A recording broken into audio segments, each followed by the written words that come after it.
L'univers est dans ta main, Seigneur. L'Éternel est ton nom, Adonai. Adonai, le Dieu créateur. L'univers est dans ta main, Seigneur. L'Éternel est ton nom, Adonai.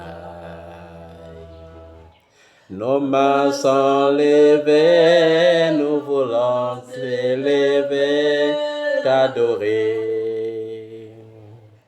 et te célébrer, Adonai.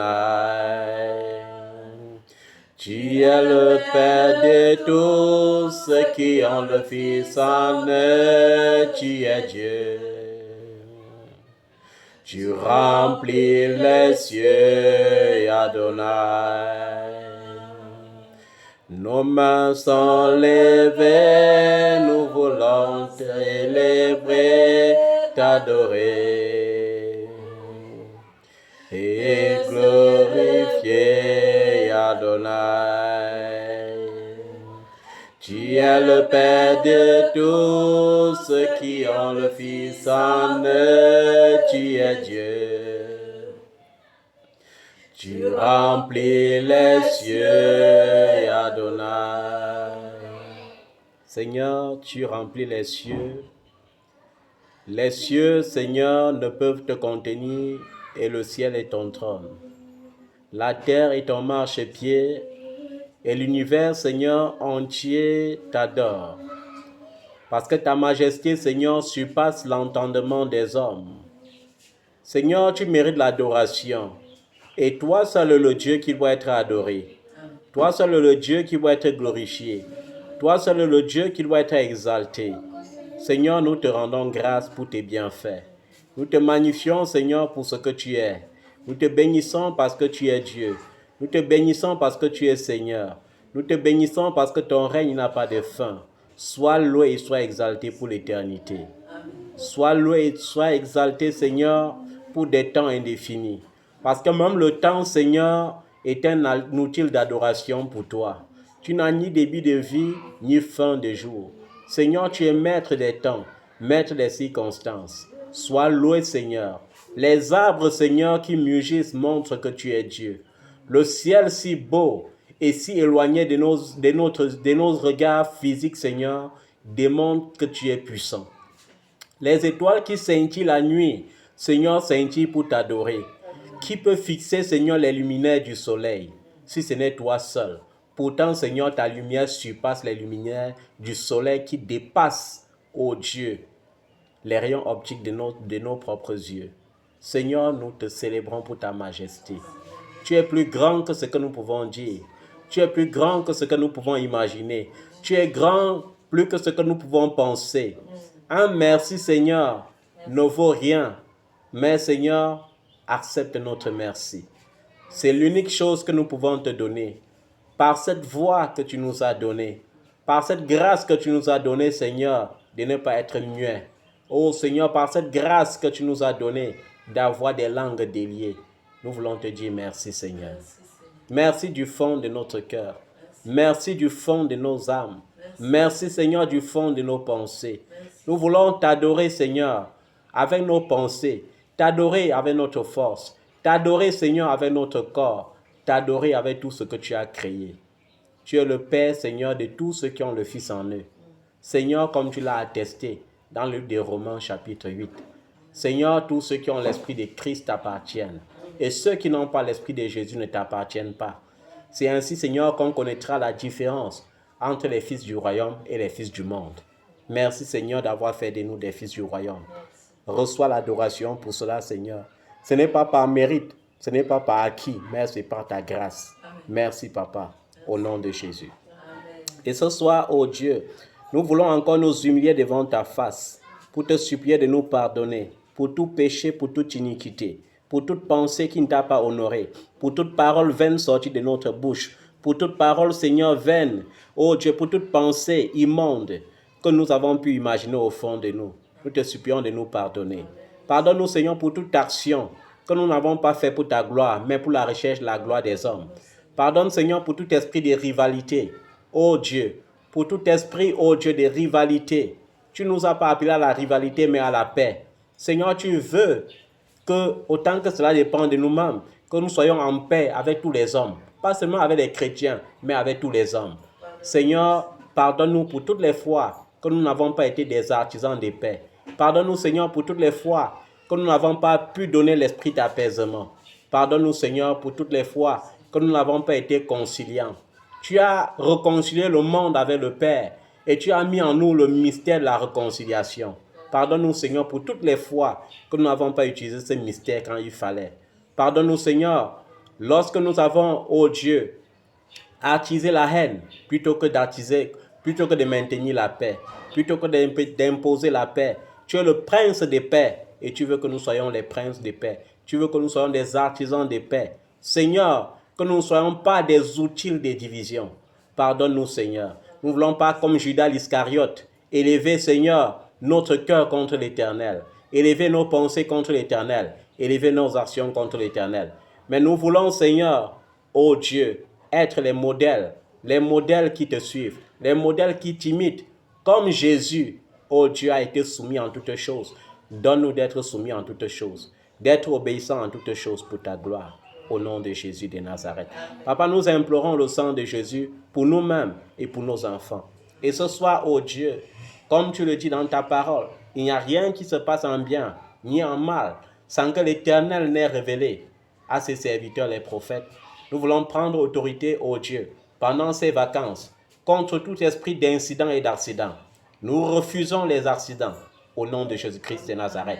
Nous chassons tout démon mandaté par l'ennemi pour imposer les accidents, pour causer les incidents dans nos familles, dans l'Église. Nous refusons cela dans le nom de Jésus. Amen.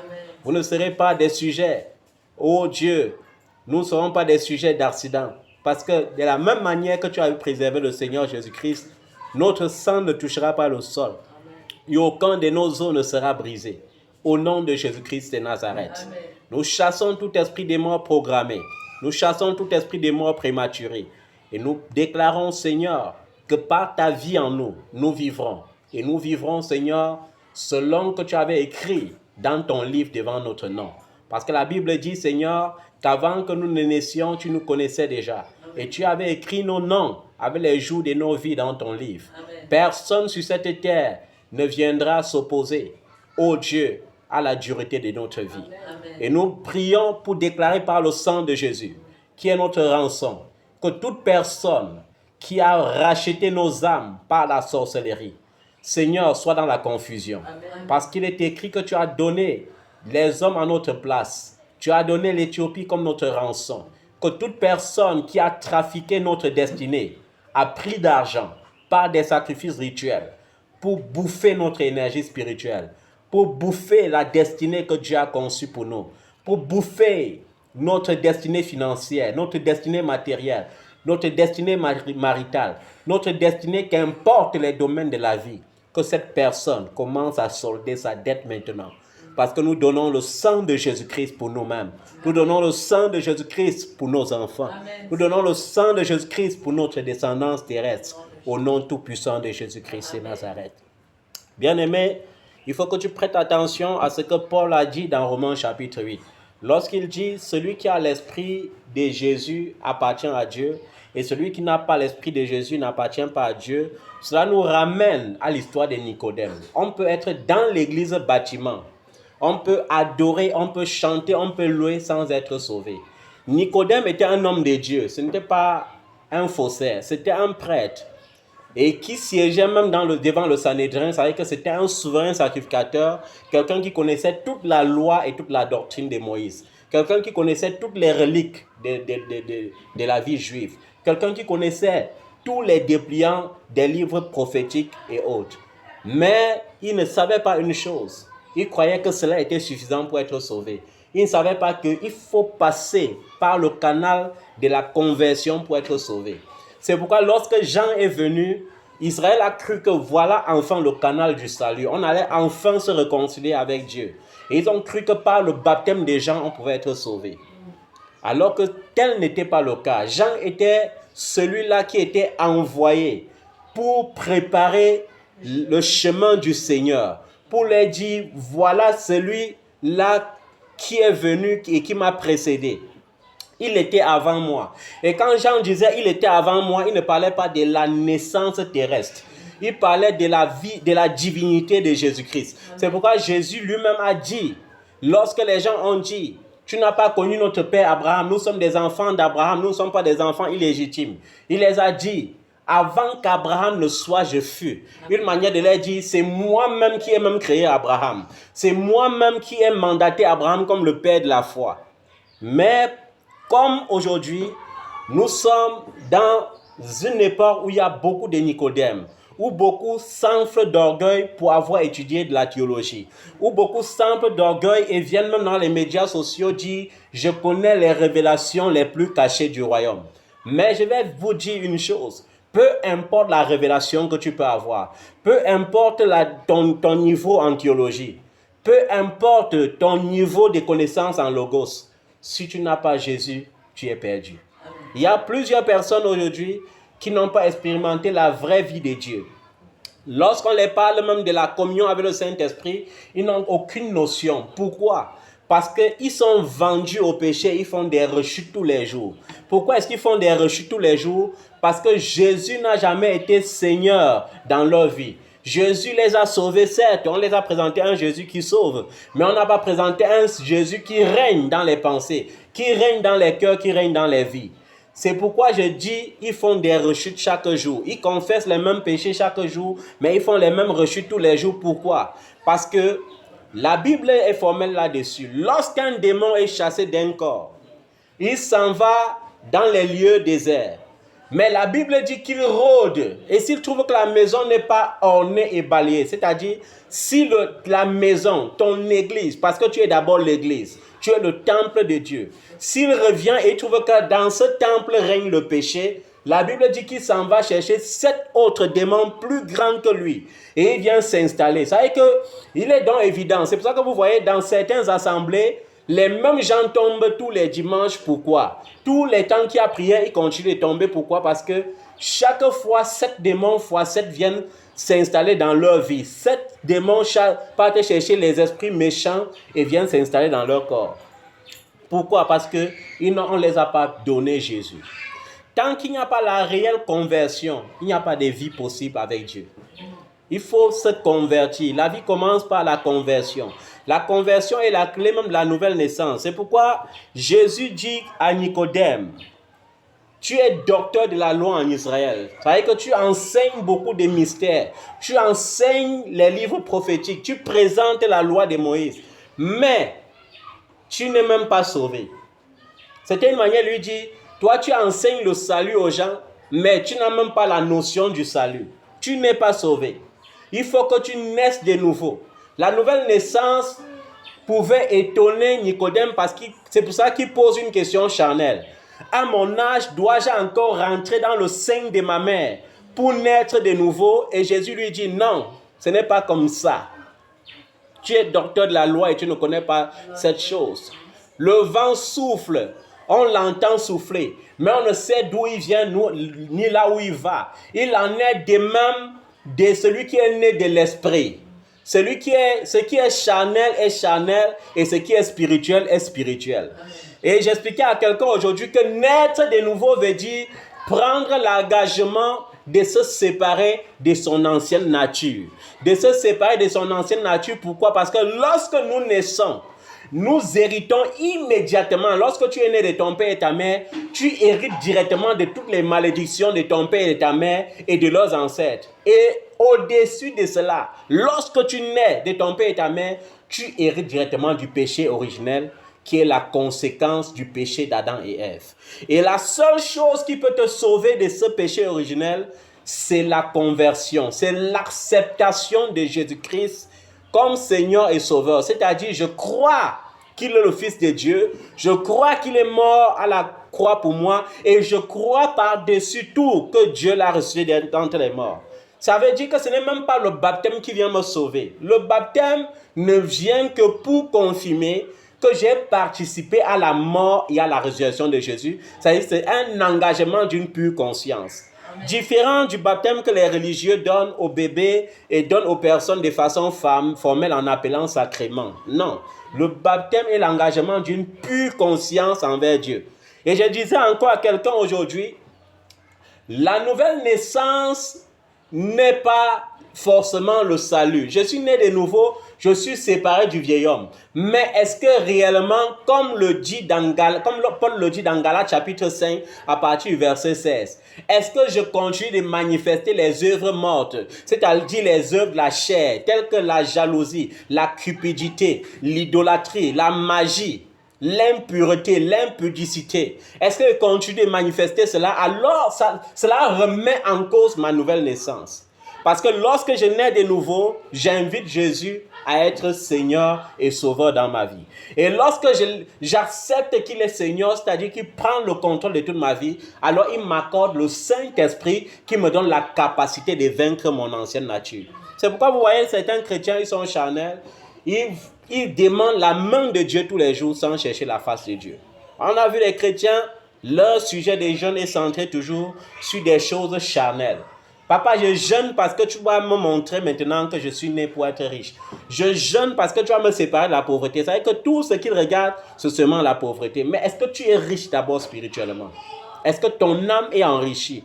Toi qui veux la richesse terrestre, est-ce que toi qui veux la richesse physique là, toucher aussi l'argent, faire le proving, est-ce que tu es d'abord riche spirituellement? Parce que la Bible dit, heureux les pauvres en esprit, car ils deviendront riches. Mais on ne parle pas ici d'une richesse charnelle. On parle d'abord de la richesse spirituelle. C'est la même chose. Lorsque Dieu a dit à Adam et Ève, le jour que tu mangeras de l'arbre du milieu du jardin, du fruit de l'arbre du milieu du jardin, tu en mourras. Mais la question que tu devrais te poser, est-ce que Dieu parlait ici de la mort physique? Parce que plusieurs lisent la Bible et sont étonnés que Adam et Ève ont mangé, mais ils ont été encore toujours vivants et Dieu les a chassés du jardin. Ils sont allés, ils ont vécu leur vie, ils ont accouché les enfants avant de mourir plus tard. On parle ici de la réelle mort et la séparation d'avec Dieu. Est-ce que tu as une vie de communion avec Dieu depuis que tu es en Christ? Ou bien tu viens seulement orner le bâtiment et chanter et louer un Jésus que tu ne connais même pas. Et louer un Jésus que tu n'expérimentes pas. Plusieurs peuvent chanter, comme je dis, avec des belles voix. Plusieurs peuvent danser.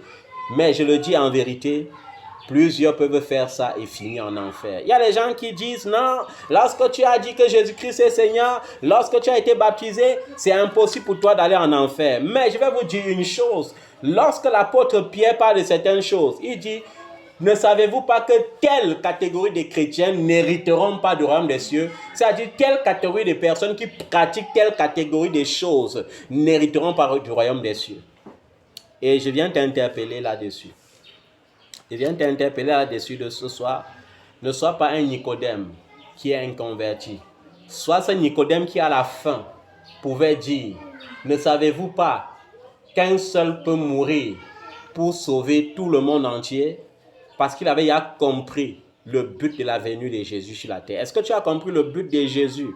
Est-ce que tu as compris exactement ce que signifie l'Église? L'Église n'est pas un bâtiment orné. Là où on vient chaque dimanche, on chante, on fait des bruits avec la guitare, on fait des bruits avec le piano, on chante des belles mélodies, on danse, il y a la mouvance de l'esprit, ça calme notre entendement, on dit il y a la présence de Dieu. Non, ce n'est pas ça. L'église, c'est d'abord toi, le corps. Est-ce que tu es le temple de Dieu? Est-ce que tu es le temple de Dieu? Si tu es le temple de Dieu, alors tu es heureux. Parce que la Bible dit, je suis saint, alors vous serez saints. Est-ce que tu es sanctifié? Est-ce que tu es purifié? Est-ce que tes pensées sont pures? Est-ce que tes pensées sont nobles? Est-ce que tes pensées sont vertueuses? Est-ce que tes pensées sont dignes de louange? Sans cela, chaque fois qu'il y aura un mauvais mouvement, un mauvais vent, tu vas commencer à monologuer. Est-ce que Dieu existe encore? Est-ce que Dieu ne m'a pas délaissé? Est-ce que Dieu ne m'a pas abandonné? J'ai vu un chrétien aller dans les réseaux sociaux et écrire Bac 2022 off, Bac 2023 off, Bac 2024 off. Mais je te loue Seigneur parce que je sais que ton plan est meilleur. Combien ont capacité, comme Job, de louer Dieu quand tout va mal. Combien? Plusieurs chrétiens, lorsque tout va mal, premier réflexe, c'est de pleurer et de dire « Dieu m'a abandonné ». Pourtant, tu lis toi-même dans la Bible, « Moi, l'Éternel, ton Dieu, je ne t'abandonnerai jamais ». Même si une mère, comme on dit que l'amour d'une mère est fort, est tellement fort, tellement puissant. Mais il dit, même si une mère parvenait à oublier son enfant, moi, l'Éternel, ton Dieu, je ne t'oublierai jamais. Ce sont comme les enfants d'Israël dans le désert de murmurer contre Dieu et de dire, lorsque j'étais dans le monde, je mangeais les bonnes choses. J'avais des grands projets. Tu as toujours des grands projets et les meilleurs projets se trouvent en Christ. Mais en Christ, tu dois savoir une chose. L'homme a dans son cœur beaucoup de projets. Beaucoup de projets, mais c'est la volonté de l'Éternel qui s'accomplit. Et il faut accepter la volonté de Dieu avec joie. Lorsque tu as une mentalité de vainqueur, lorsque tu es né de nouveau, lorsque tu vis selon l'esprit, tout ce qui t'arrive en bien ou en mal, c'est pour la gloire de Dieu. La Bible dit clairement dans Romains chapitre 8, tout concourt au bien de ceux qui aiment Dieu. Alors, est-ce que j'aime Dieu? Si je l'aime, tout ce qui arrive dans ma vie concourt à mon bien parce que Dieu m'aime. Alléluia. Si c'est la maladie, Dieu veut que je me souvienne qu'il est l'excellent guérisseur, qu'il est l'excellent médecin. Alléluia. Si c'est les manquements, Dieu veut que je me rappelle qu'à la montagne de Jiré, il avait pourvu pour Abraham. Il est le Dieu qui pourvoit encore. Si c'est la famine, il veut que je me rappelle qu'il est ce Dieu qui était le rocher d'Israël, desquels sortait de l'eau potable. Il est ce rocher d'Israël qui donnait la manne en abondance à Israël. Il est ce fils de l'homme qui avait multiplié le pain et les poissons pour donner à plus de 5000 hommes, sans compter les femmes et les enfants. Amen.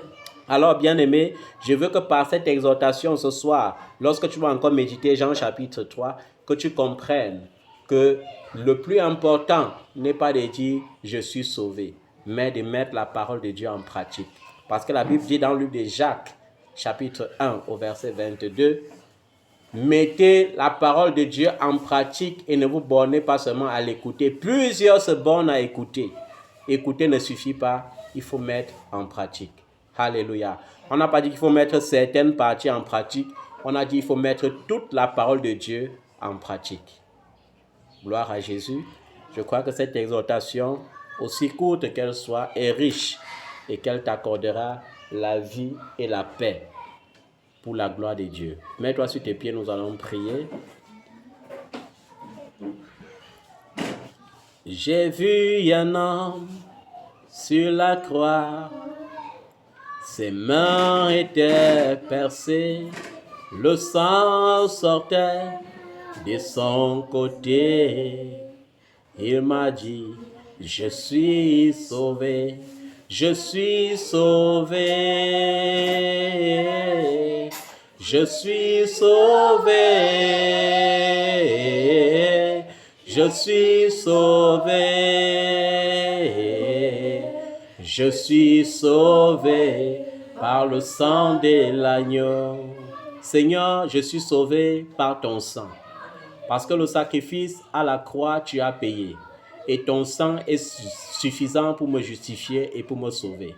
Lorsque Dieu me regarde comme Dieu en colère, il me regarde avec douceur et amour. Parce que lorsqu'il me regarde, il voit le sacrifice de Jésus-Christ à la croix.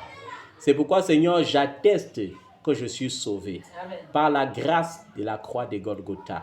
Et parce que je suis sauvé, Seigneur, alors par ta grâce, j'ai trouvé le royaume des cieux. Ayant donc trouvé le royaume des cieux, Seigneur, je proclame que je règne sur la terre. Je règne, Seigneur, sur les épreuves dans le nom de Jésus. Amen. Je règne sur les mauvais vents au nom de Jésus. Je règne sur les tempêtes au nom de Jésus. Je règne sur toute forme de pauvreté par le nom de Jésus. Je règne, Seigneur, sur toute forme d'alliance au nom de Jésus. Je règne parce que tu es Seigneur dans ma vie. Je règne parce que tu es mon Seigneur et mon Sauveur. Je règne parce que ton sang, Seigneur, est le sceau de l'alliance nouvelle et éternelle établie entre Dieu et les hommes. Par conséquent, Seigneur, je décrète que partout où ma destinée a été vendue, que le sang de Jésus rachète ma destinée, au nom de Jésus. Je décrète que partout où il y a les blocages, que le sang de Jésus-Christ crée le déblocage immédiat par le nom de Jésus. Amen. Je décrète, Seigneur, que par le sang de Jésus, toute prison satanique, ancestrale, qui retient ma vie captive, soit ébranlée et brisée dans le nom de Jésus. Amen. Je proclame, Seigneur, que tu es Dieu. Et parce que tu es Dieu, Seigneur, je ne manquerai de rien. Tu es mon berger, Seigneur. Le bon berger est celui-là qui a donné sa vie pour ses brebis. Le bon berger est celui-là qui, une fois ressuscité, a donné la vie à ses brebis. Le bon berger est ce Dieu-là qui, une fois ressuscité, est monté au ciel et a envoyé l'Esprit. Père, par ton Esprit en moi sur cette terre, je proclame que je suis toi, comme toi-même, parce qu'il est écrit, tel que tu es dans les cieux, alors tel aussi je serai sur la terre. Que tout ce qui est désagréable dans ma vie soit détruit maintenant. Que tout ce qui, Seigneur, ne t'honore pas dans ma vie soit détruit par ton feu. Au nom de Jésus de Nazareth. Amen. Je brise les mauvaises rencontres. Je décourage et je déconnecte les mauvaises rencontres dans ma vie. Je suscite les rencontres de destinée par le nom de Jésus, les rencontres de joie, les rencontres de paix, les rencontres de bénédiction pour la gloire de Dieu, au nom de Jésus. Je proclame que parce que l'or et l'argent appartiennent à l'Éternel, je suis riche même de la richesse en argent et en or, parce que c'est l'Éternel, mon Dieu, qui a tout créé. Je proclame, Seigneur, qu'il n'y a plus de barrières ni d'échecs dans ma vie. Je proclame, Seigneur, que j'irai de gloire en gloire, parce qu'avec l'Éternel, je ferai des grands exploits pour la gloire de Dieu au nom de Jésus. Seigneur, béni sois-tu parce que tu es Dieu à perpétuité. Béni sois-tu pour toute l'œuvre que tu as accomplie dans nos vies ce soir. Béni sois-tu, Seigneur, pour ce moment que tu as permis. Et nous te rendons toute la gloire, Seigneur, pour tout ce que tu feras encore. Et tout l'honneur, Seigneur, pour tout ce que tu as accompli. Merci, Papa, parce que tu es Dieu. Merci parce que ton règne n'a pas de fin. C'est au nom de Jésus que nous avons ainsi prié. Amen. Que Dieu vous bénisse.